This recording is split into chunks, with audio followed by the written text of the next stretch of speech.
Magandang gabi po sa ating lahat. Ako po si Bayan Ibay ng Limitan Tubagat, Cambono Rizal. Isang council of elders and leaders ng aming tribal court. Andito po kami upang supportahan si VP Sara Duterte.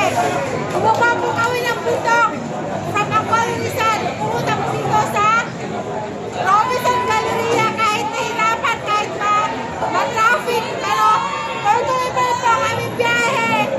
Hindi po kami sumuko kahit gutom na kami, kahit nauhaw na, sige, go pa rin. Upang mailabas na namin ang aming hinaing. Ang Kongreso po dapat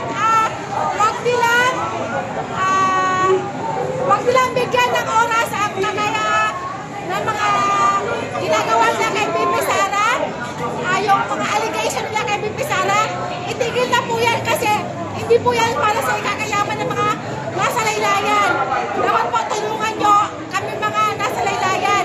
Hindi po yung para hanapan nyo ng mga confidential funds si VP Sara. Lahat naman po may confidential fund. Huwag nila pong busisiin yun. Ang harapin nyo po kami ng mga maliit, kami po ng mga IB. Indigenous people po kami ng Limitan Tubagat, ng Cambono Rizal. Inday Sara! Bumaba po kami ng bilang